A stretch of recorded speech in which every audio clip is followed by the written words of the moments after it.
something, and he was on the phone to New York and he bought the rights to Singing in the Rain. Then we went back and we shot that improv, and I kept saying to the script lady, you know, I kept saying, what did I do then? Do anybody remember here what I did? You know, because of course it was just purely off the cuff, and you can never remember what you did, you know.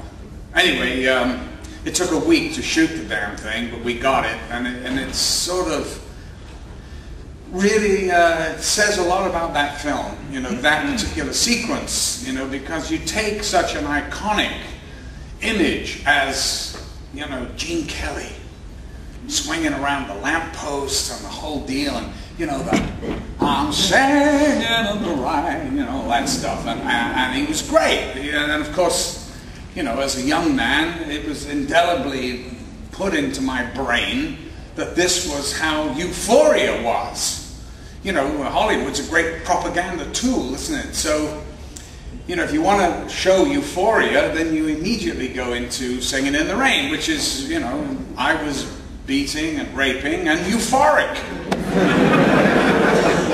So, of course, I naturally started singing that song. Anyway, we did it. It was in the film. It caused a bit of a hoorah at the time. And a year later, when the film had been cut and opened to huge business and all the rest of it, I came over to Hollywood at the guest of Warner Brothers, and my minder, one of these guys, you know, in the publicity department, said, Malcolm, would you like to, there's a party tonight at some in the flats of Beverly Hills. It's one of these parties where a lot of these stars are going to be. Do you want to go? And I went, yeah, that's why I'm here. I want to meet all these stars. And so we go in there and he goes, oh my God, you're not going to believe this, but Gene Kelly's here. Oh, Gene Kelly, I'd love to meet Gene Kelly. I mean, you know, it was an homage to, yeah, I know. He goes, taps Gene on the shoulder. He's got his back to me. He turns. And he said, Gene, I'd like you to meet Malcolm McDowell. He turned. He looked at me. And he just walked away like that. Gene, I forgave you. I did. You're a rude son of a bitch, but I forgave you because I completely fucked up your moment in history, and I'm sorry. That's just the way it is.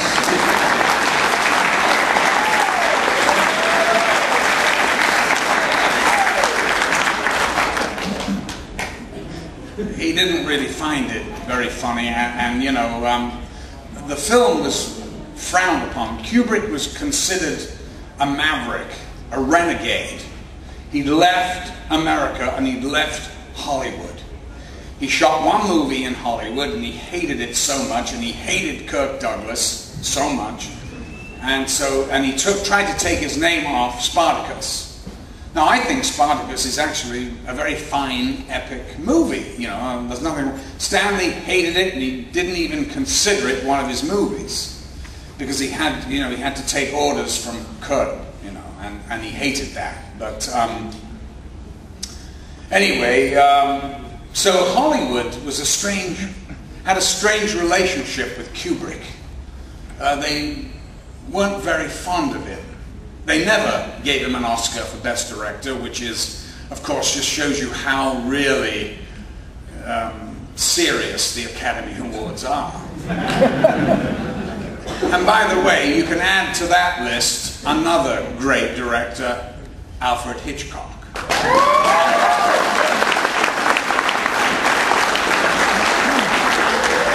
Well, I figured this crowd would know who Alfred Hitchcock was.